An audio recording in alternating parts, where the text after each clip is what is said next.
Dalam nama Bapa dan Putra dan Roh Kudus. Amin. Salam sejahtera bagi kita semua. Saudara-saudari terkasih, hari ini kita merayakan Tritunggal Maha Kudus.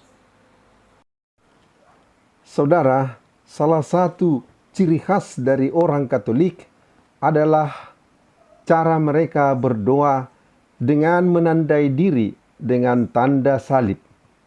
Dan sambil menandai diri dengan tanda salib itu, mereka berkata dalam nama Bapa dan Putra dan Roh Kudus.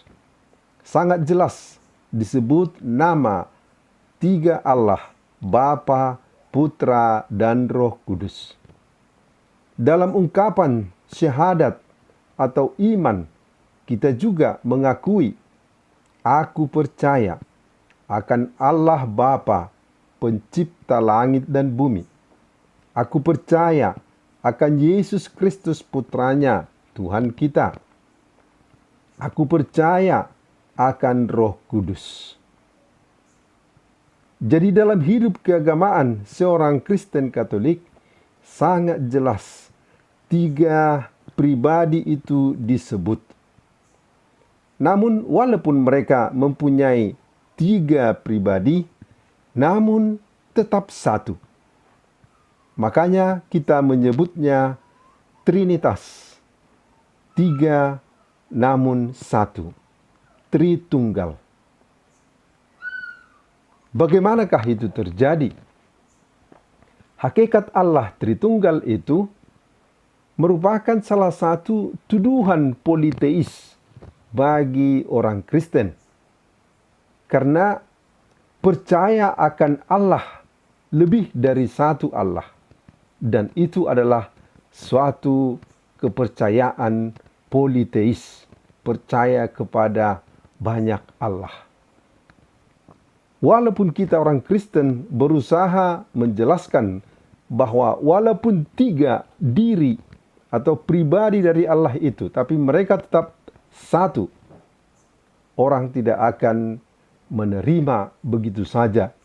Karena dengan menyebut tiga nama Allah itu, konsep mereka sudah sangat jelas bahwa itu adalah politeis. Namun diskusi tentang hakikat Tritunggal ini tidak perlu menghabiskan energi kita. Ada ahli-ahli filsafat, ada teolog-teolog yang handal memikirkan itu seperti Santo Agustinus. Namun pada akhirnya mereka juga akan berkata bahwa iman yang melihat apa dan bagaimana Tritunggal Maha Kudus itu dalam kenyataannya. Bagi kita yang percaya akan Allah Bapa, Putra, dan Roh Kudus, cukup apabila kita menyadari, mengalami peranannya dalam kehidupan kita. Menyadari kesatuan dari Allah yang tiga pribadi tetapi tetap satu itu. Kalau kita pun sebagai kata terakhir tentang hakikat Tritunggal itu mengatakan bahwa itu adalah suatu misteri, itu bukanlah suatu prinsip yang berlebihan. Karena memang pikiran kita, kemampuan intelektual kita sangat terbatas. Sementara hakikat Allah itu begitu besar, begitu luas, sehingga tidak mampu dijelaskan, sangat sederhana untuk dimengerti oleh pikiran kita. Dan untunglah hakikat Allah Tritunggal itu merupakan misteri yang begitu besar, sehingga kita dengan iman kita percaya kepadanya, dengan cintanya, kesatuannya yang begitu berperanan dalam keselamatan kita yang kita akui. Kemudian dalam kitab suci kepada kita Allah juga menjelaskan dengan sejelas-jelasnya Bapa mengakui Yesus Kristus sebagai putra.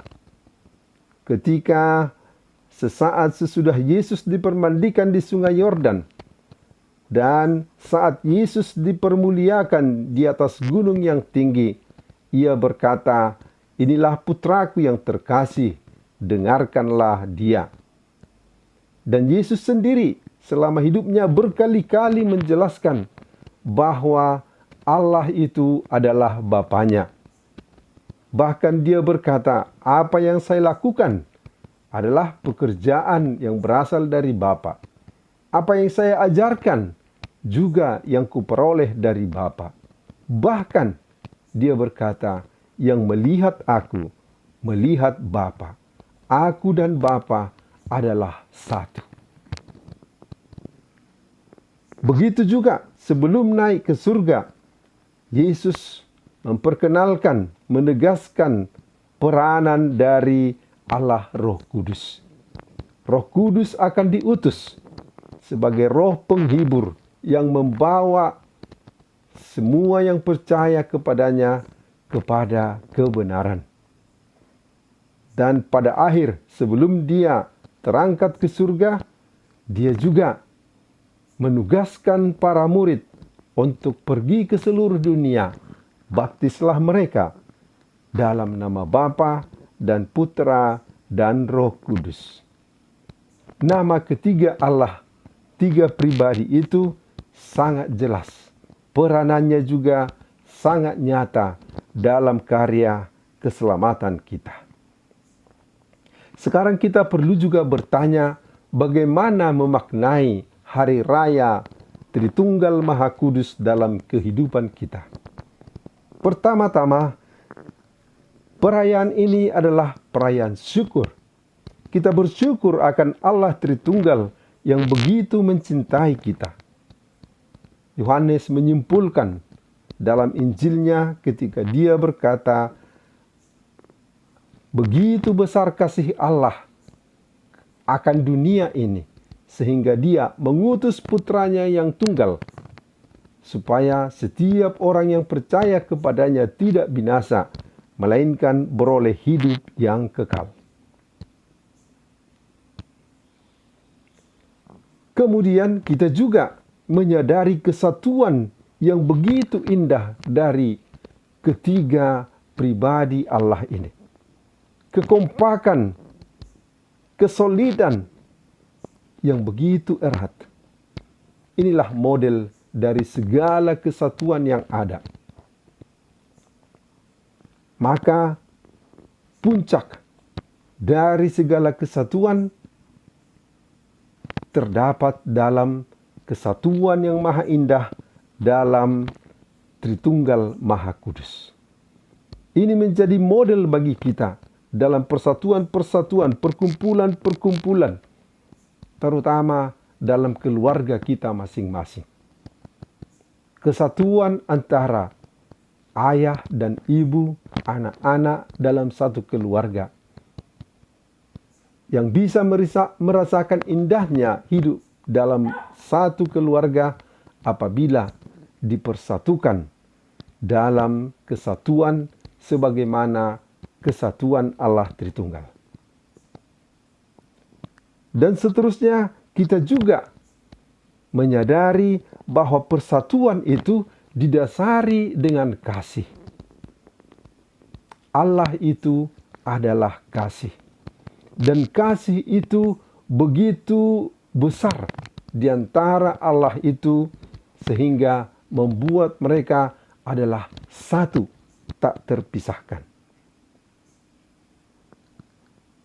Maka setiap persatuan, setiap perkumpulan, setiap kelompok yang ingin merasakan indahnya persatuan itu hendaknya didasari oleh kasih yang tulus, kasih yang ikhlas. Itu akan membuat langgeng setiap persatuan dan kesatuan di dalam kehidupan kita. Dan akhirnya Tritunggal Maha Kudus itu adalah tujuan, adalah akhir dari cita-cita kita. Kita ingin menyatu, kita ingin memandang Tritunggal Maha Kudus itu selama-lamanya. Kesatuan dengan Tritunggal Maha Kudus itu adalah keabadian. Itu adalah kebahagiaan kekal. Maka hidup kita arahkan kepada kesatuan dalam Allah Bapa, Putra, dan Roh Kudus. Dan kita sudah dibaptis dalam nama Allah Bapa, Putra, dan Roh Kudus. Karena itu, akhir dari kehidupan kita ini adalah menuju kesatuan dalam kasih bersama dengan Tritunggal Maha Kudus. Saudara-saudari terkasih, hingga di sini permenungan kita kali ini. Sampai bertemu pada video-video kita berikutnya. Semoga Allah yang Maha Kuasa memberkati saudara-saudari sekalian, Bapa dan Putra dan Roh Kudus. Amin.